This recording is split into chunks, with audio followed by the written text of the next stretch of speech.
एक दो तीन चार 5 6 7 8 9।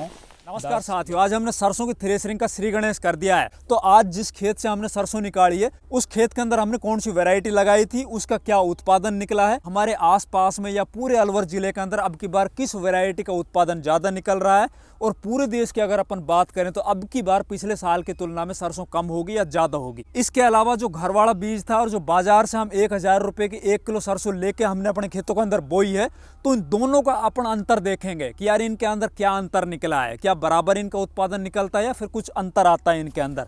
तो नमस्कार, मैं इंद्रपाल यादव, आप देख रहे हैं देश का सबसे विश्वसनीय फार्मिंग यूट्यूब चैनल देश की जान हमारे किसान। तो देखिए भैया, हमारे जिस खेत के अंदर आज हमने थ्रेसरिंग की है ना, जहां से हमने सरसों निकाली है, उस खेत के अंदर हमने एडवांटा कंपनी की एडवा 414 वैरायटी लगाई थी, और पिछले साल भी यही वैरायटी उस खेत के अंदर लगाई थी। पिछले साल इस खेत के अंदर हमारा जो उत्पादन निकला था 1 एकड़ जमीन में 33 मण, 1 मण 40 किलो वाला 33 मण सरसों इसके अंदर निकली थी। अब की बार कितनी निकली है आपको मैं जो कट्टे हैं ना, उन कट्टों को गिन के बताऊंगा, आप थोड़ा इंतजार कीजिए, पूरा लाइव दिखाऊंगा आपको मैं। वैसे मैंने अपने जितने भी खेतों के अंदर सरसों बोई है उसके अंदर 70-30 का रेशियो रखा है। 70 के अंदर है एडवांटा की 414, 30 में है भैया पायनियर की 45-46। दो ही वैरायटी अब की बार मैंने अपने खेतों में लगा रखी है। पिछले साल जहां पर ज्यादा सर्दी की वजह से, ज्यादा पाड़ा जमने की वजह से पायनियर की 45-46 वैरायटी के अंदर बहुत ज्यादा नुकसान हुआ था, उस चीज को देखते हुए अब की बार हमने एडवांटा की 414 वैरायटी लगाई, क्योंकि पिछले साल एडवांटा 414 ने भैया रिकॉर्ड तोड़ उत्पादन दिया था, ऑल टाइम हाई उत्पादन निकला था इसका। पहले बताता हूं मैं आपको बीज वाली बात। देखो, जो बीज घर वाला लगाते हैं ना, अपन घर का बीज अब की बार मैंने स्पेशल लोगों को बोला था जब हमने सरसों की बिजाई की थी ना, उस टाइम के ऊपर बहुत ज्यादा अवेयर किया था कि भैया 1000 रुपए किलो का बीज लेके मत बो, अपने घर वाली जो सरसों है ना उसी को आप सीड ट्रीट करके अपने खेतों में लगा दो, किसी भी तरह का उत्पादन के अंदर कोई अंतर देखने को नहीं मिलेगा। उनकी अभी जो थ्रेसरिंग चल रही है, जो किसान सरसों निकाल रहे हैं ना, उनका सबका एक ही मत है कि भैया बराबर सरसों निकल रही है, चाहे आपने बाजार से ला के थैली लगाई हो या फिर घर वाला बीज आपने बोया हो, कोई भी अंतर नहीं निकल रहा। बाकी ओवरऑल जो सरसों का उत्पादन है ना, वो पिछले साल की तुलना में अब की बार कम निकल रहा है। अब वो कम क्यों निकल रहा है? देखो, पिछले साल बहुत ज्यादा नुकसान हुआ था सर्दी की वजह से, पाड़ा जमने की वजह से। अब की बार जो सबसे ज्यादा नुकसान देखने को मिल रहा है ना, वो लगातार कोहरा छाया रहा था, पूरा पूरा दिन जो खेत है ना ओस से भरे रहते थे, पानी से भरे रहते थे। जिन किसानों ने ज्यादा सिंचाई कर दी उन खेतों के अंदर तो ये हालत हुई है कि पूरे के पूरे पौधे हैं ना वो सूख गए, उसके अंदर व्हाइट रस्ट वाली प्रॉब्लम है ना, अब की बार बहुत ज्यादा देखने को मिली। पिछले साल हमने 2 सिंचाई की थी, अब की बार हमने 1 सिंचाई की। अब 1 सिंचाई हमने क्यों की? क्योंकि भाई लगातार जो ओस आ रही थी, लगातार जो धुंध और जो कोहरा छा रहा था ना, उसने मौका ही नहीं दिया दूसरी सिंचाई करने का। और लगातार हमें डर था कि भाई अगर इसके अंदर दूसरी सिंचाई होगी तो सरसों के अंदर व्हाइट रस्ट लगेगी ही लगेगी, कोई दुनिया की ताकत रोकने वाली नहीं है।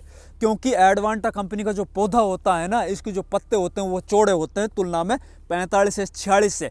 ये पौधा है ना वो थोड़ा हाइट भी ज्यादा लेता है, इसके अंदर पत्तों की संख्या भी ज्यादा होती है, पत्तों की जो चौड़ाई है ना वो भी ज्यादा होती है। एक तो टाइम की बिजाई थी, दूसरा हमने बेसल डोज के अंदर अच्छे से खाद वगैरह दिए थे। पहली सिंचाई करते वक्त हमने यूरिया, जिंक वगैरह जो भी कुछ इसके अंदर माइक्रोन्यूट्रिएंट थे ना वो डाले थे। खेत था ना एकदम जबरदस्त तरीके से उठा था, और पूरा खेत एकदम झनटदार भरा हुआ था। और फिर लगातार ओस आना, लगातार ये धुंध छाना, उससे ना खेत के अंदर बहुत ज्यादा व्हाइट रस्ट की प्रॉब्लम आई। इसके अंदर कितनी सरसों ही देखिए आगे। तो साथियों, 1 एकड़ की सरसों ना हम निकाल के घर पे ले आए। अब मैं दिखाता हूँ आपको 1 एकड़ में कितनी सरसों निकली है। ये एडवांटा कंपनी की 414 थी, जो पिछले साल सबसे ज्यादा जिसकी झड़त आई थी। तो इस खेत के अंदर पिछले साल हमारे 33 मण सरसों हुई थी, 33 मण। अब की बार देखते हैं इसका उत्पादन कैसा रहा, कम या ज्यादा रहा, तो गिनते हैं। देखो आपके सामने ना, 1 2 3 4 5 6 7 8 9 10 11 12 13 14 15 16 17 18 19 20 21 22 23 24 25 26 27 और 28। अब की बार 28 कट्टे हैं। कट्टे 40 किलो से कुछ ऊपर भी हैं, तो कोई कट्टे 1-2 किलो नीचे भी, तो अपन ऑन एवरेज इनकी 1 मण 40 किलो की मान के चल रहे हैं।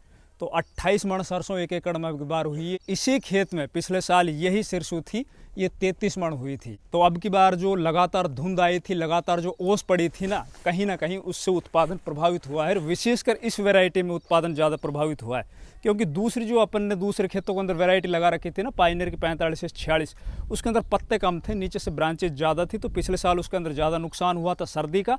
अब की बार उसका उत्पादन इससे कहीं ना कहीं 1 क्विंटल 1.5 क्विंटल दूसरे खेतों में ज़्यादा निकल निकल रहा है अभी तक जितने भी सरसों निकली है खेतों के अंदर से। तो हर साल का अलग अलग क्लाइमेटिक कंडीशंस के अनुरूप इनका उत्पादन निकलता है। रही बात अब की बार सरसों के उत्पादन की, कि पूरे देश में अब की बार सरसों का उत्पादन पिछले साल से कम होगा या ज्यादा होगा, कम से कम भी 20 से 25% सरसों है ना, वो पिछले साल की तुलना में अब की बार कम होने जा रही पूरे देश में। मैं अपने अगर एरिया की बात करूं ना, तो हमारे एरिया में पिछले साल की तुलना में अब की बार 30% तक उत्पादन है ना, वो पर एकड़ के हिसाब से कम निकल रहा है, चाहे कोई भी वैरायटी किसी ने भी लगाई हो। हाँ, ये जरूर है कि कुछ वैरायटी के अंदर 1 क्विंटल 1.5 क्विंटल सरसों का थोड़ा बहुत अंतर आ रहा है। जो वैरायटी के अंदर पत्ते ज़्यादा हैं, ज़्यादा हाइट ली थी, उनका थोड़ा उत्पादन कम है।